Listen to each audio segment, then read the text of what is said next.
Before we pray, let's first take a moment to listen to God's word, and then we'll pray together. Reconciliation is a big deal. The Bible tells us as believers that we must be reconciled when we have an argument or issues with one another. Hebrews 12:14 tells us, "Make every effort to live in peace with everyone and to be holy. Without holiness, no one will see the Lord."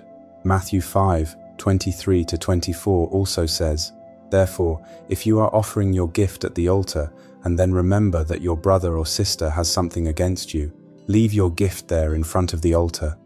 First, go and be reconciled to them, then come and offer your gift." The heart of God is that we are reconciled to one another and that we do not let bitterness and malice reign in our hearts.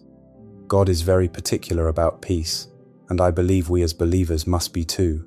I don't know if you have ever been through those moments, those seasons when the last thing you want is peace. It is not that you personally are against living in peace, but sometimes people provoke us. They provoke us to anger. They make us annoyed. This is a natural human response. Anger is a natural human response. Even the Bible acknowledges that we will be angry. It acknowledges that, as people, we will provoke one another. There is no way around it. But what we can control is our reactions. What we can control is how we choose to respond. Choosing peace when the other person clearly wants you to be at war can be hard, but at the same time, it's one of those hard things we must do, because the flip side of it doesn't really benefit us. The flip side is us letting the bitterness in. It's us letting the anger and annoyance dominate us, and I believe that nothing damages peace quite as thoroughly as bitterness and anger. It isn't just because the Lord wanted a quiet day that He asked us to be reconciled to one another when something happens. I believe it is Him trying to protect us as well, protecting us from what the flip side of unforgiveness and lack of reconciliation brings. To live a life that is always alive in the Lord, we must reject bitterness, anger, and malice. These things corrupt us, and I am yet to see one person who thrives in all three of these be a growing Christian or a thriving Christian. This is because, even if we were never at fault, and the person we are bitter toward absolutely deserves it, it would not matter in the end, because the bitterness we carry in our hearts does not affect that person as it does us. Bitterness changes us. Bitterness makes us act out of character many times. It hinders us from seeing as God would have us see.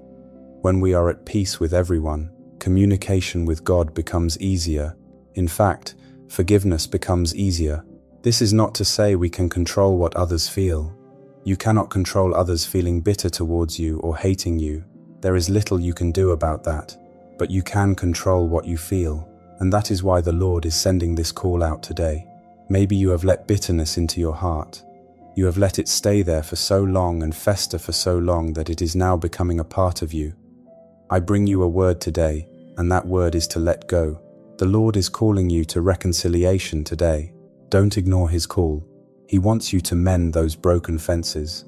He sees what bitterness and anger are doing to your heart. He sees what they are doing to your relationships.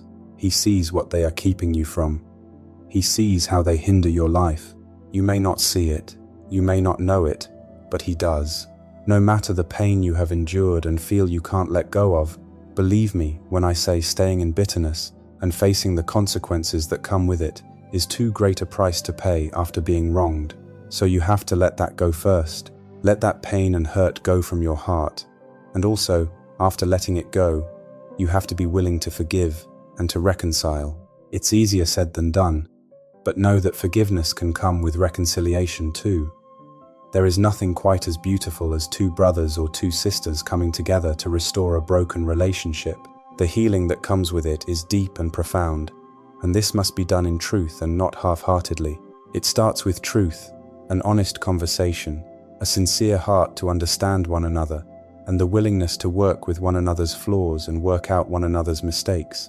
The Bible says to us in Colossians 3:13, 1-4, "Bear with each other and forgive one another if any of you has a grievance against someone. Forgive as the Lord forgave you. And over all these virtues put on love, which binds them all together in perfect unity." And I believe that is the final key. Come with a heart full of love. To choose to reconcile in the face of obvious hurt is a big decision. It's a big step, and one of the ways you can make this step easier is to take a few steps yourself. These are steps that will help your heart and help you heal. I believe there is no better place where we can be healed than in the presence of God. Only God gives total healing. Only He brings us to a place where what hurts no longer hurts because He took the pain away. So that is the first thing you need to do today. You need to go to God for His healing. I have seen how bitterness can take hold of a life and never let it go. It becomes the controlling factor in that life, and no one deserves to be stuck in that. That is why we must first heal. The best way to access God's healing is to ask for it. We need to go to Him and ask Him to take away the bitterness in our hearts. We have to go to Him and tell Him we are ready for reconciliation, and we have to be willing to let go. After this, I believe it is necessary that we find strength for the days ahead. We have to find scriptures that help us in that healing journey. Books and listening to the Word can help. We need words that build us up, words that help us see that we can't be stuck in a cycle of bitterness, and words that move us toward forgiveness. And believe me, it is a journey. It doesn't end in one day. It doesn't get better in one day, but it definitely does get better. Healing does come, particularly when you're positioned and ready for it. And I hope and believe that you are ready for it today. If you are ready for it, let's say a prayer together right now. Heavenly Father, I have heard your words today. I have heard your call. I thank you for being mindful of me, Lord. I know you see me. I know you see all that is in my heart, and I am grateful for this.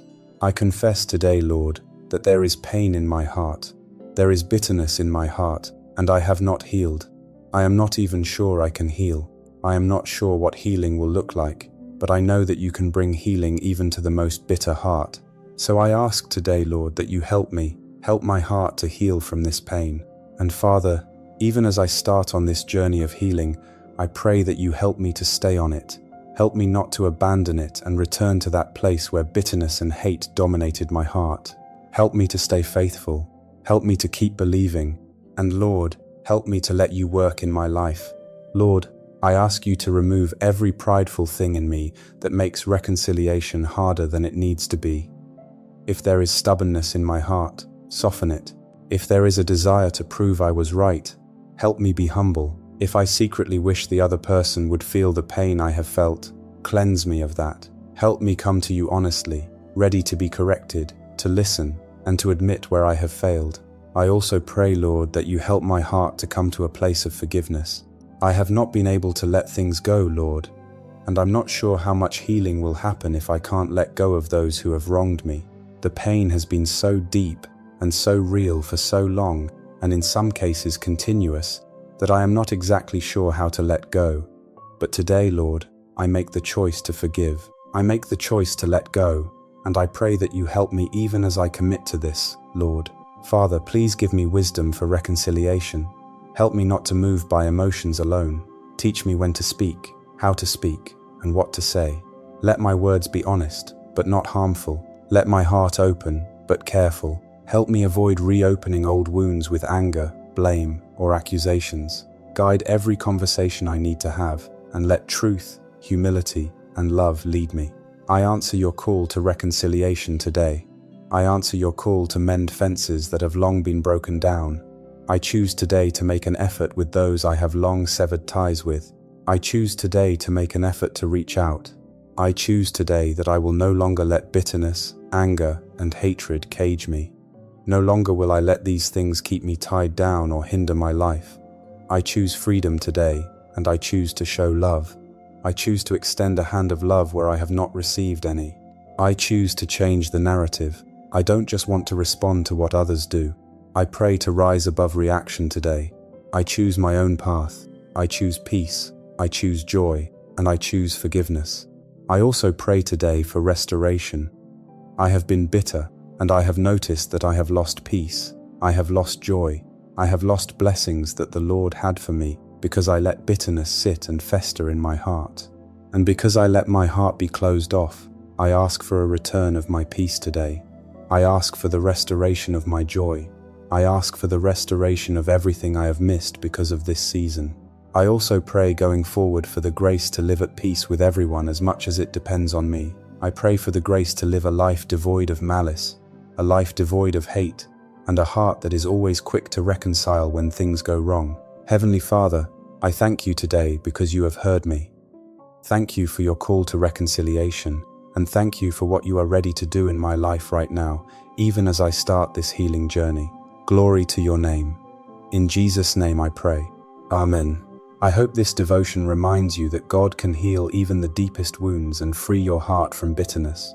May the Lord give you peace, wisdom, and courage to forgive, to heal, and to pursue reconciliation where He is leading you. If you have any special prayer requests, feel free to leave a comment. We would be honored to pray for you. May the peace of our Lord Jesus Christ be with you always. God bless you.